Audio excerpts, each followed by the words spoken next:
Bonjour à tous. Bonjour à chacun, bonjour à chacune.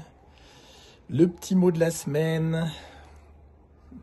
Alors pour vous annoncer, enfin vous avez déjà l'annonce pour la plupart, donc ça s'adresse à tous les réseaux qui s'intéressent au PIS. Donc demain soir, donc mercredi soir, 25. Le 25, oui. Le 25 juin à 19 heures. Heure française. Heure française, voilà.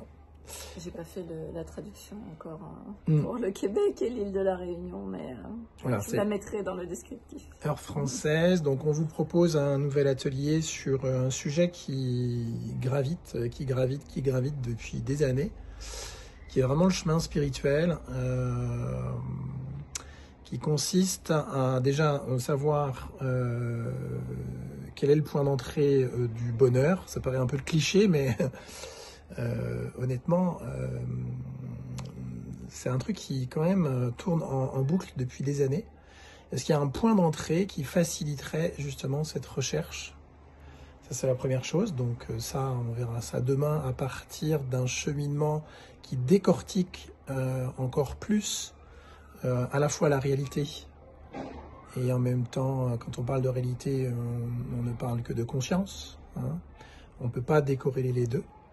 Donc on est rentré dans une démarche là depuis maintenant 2 mois qui est très très méthodique où en fait souvent on peut vous transmettre des messages ou partager des messages ou qui font un peu des comment on peut appeler ça, des grands bonds entre les informations sans avoir le détail qui les relie.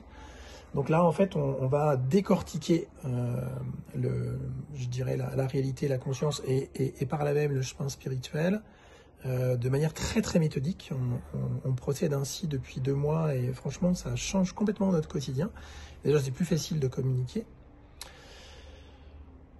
Donc, la recherche, par quel point d'entrée, notre recherche permanente, par quel point d'entrée elle peut être facilitée. Alors, je ne vous cache pas que quand ça s'est présenté, ça a été vraiment une révolution, donc vous verrez ça demain. Pourquoi cette recherche permanente?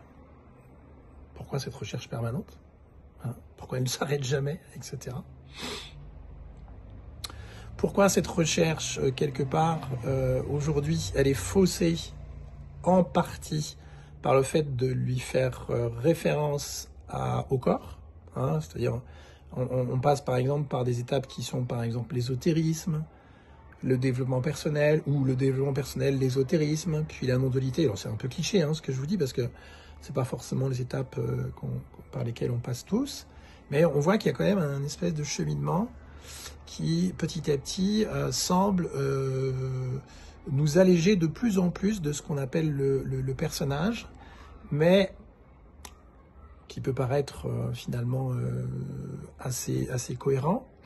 C'est-à-dire l'idée, c'est comment je peux contacter ce que je suis vraiment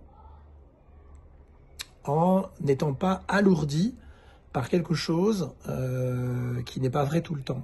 Un personnage, c'est vrai qu'une partie de la vie, c'est-à-dire c'est un début et une fin. Un corps, ça naît et puis ça meurt, etc. Donc, si ce chemin est vrai, est-ce qu'il peut se plugger, se brancher sur l'apparition du personnage, c'est-à-dire Stéphane, Stéphanie, Stéphanie Lavie, Stéphane Drouet, avec un nom et un prénom, qui donnent une direction déjà à notre vie et qui doivent réussir quelque chose dans leur vie, etc. Est-ce que le chemin spirituel doit se brancher là-dessus? Oui ou non? Sinon, pourquoi? Et si oui, comment le faire sans être limité par quelque chose qui va avoir un début et une fin et qui forcément n'est pas réel et n'est pas vrai, hein. Puisque si on se branche en disant réussir mon chemin spirituel, c'est réussir ma vie de personnage, est-ce que ça peut être vrai dans la mesure où ça a un début et une fin? Si c'est vrai, ça doit être vrai avant notre naissance et après notre mort. Quelque chose qui n'est pas contestable. Donc comment se brancher et par quel point d'entrée qui va faciliter un peu comme de la vaseline, une espèce d'autoroute derrière qui est absolument impressionnante.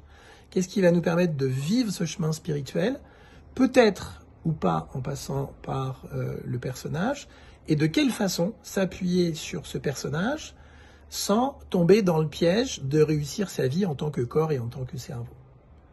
Je ne sais pas si vous imaginez, ça peut paraître comme un casse-tête de contacter notre immensité en partant de quelque chose qui est limité. Donc c'est ce qu'on va vivre demain, et on va partir par un point d'entrée qui est très simple quand tout à coup il se manifeste. Et une fois qu'on aura trouvé ce point d'entrée, après ça va être une espèce d'autoroute jusqu'au bout, et vous allez voir véritablement comment finalement la matière se met au service de l'esprit, comment la matière se met au service de la conscience, et à une seule condition. Et vous serez sûrement très surpris par ce que ça va nous révéler. Donc on vous donne rendez-vous demain. Demain à 19h. Et on aura ensuite toute une série de mantras qui seront une exploration, non pas forcément une pratique, mais un enseignement qui sera basé sur les mantras, parce que les mantrapis, dans le langage actuel, vont nous enseigner véritablement le vécu de ce chemin. Non pas l'intellectualiser, même si vous allez voir demain, il n'y aura pas d'intellectualisation à partir de ce chemin très méthodique qui va montrer toutes les failles du chemin spirituel tel qu'il est montré aujourd'hui par le bien-être, qui comporte énormément de failles. Donc on va essayer de remplir tous ces trous dans les failles pour avoir quelque chose qui se tient et qui devienne incontestable. Voilà. Et donc on aura une phase après qui va nous conforter là-dedans, avec une exploration avec des mantras dans les derniers langages du PIS. On vous embrasse et on vous dit à demain.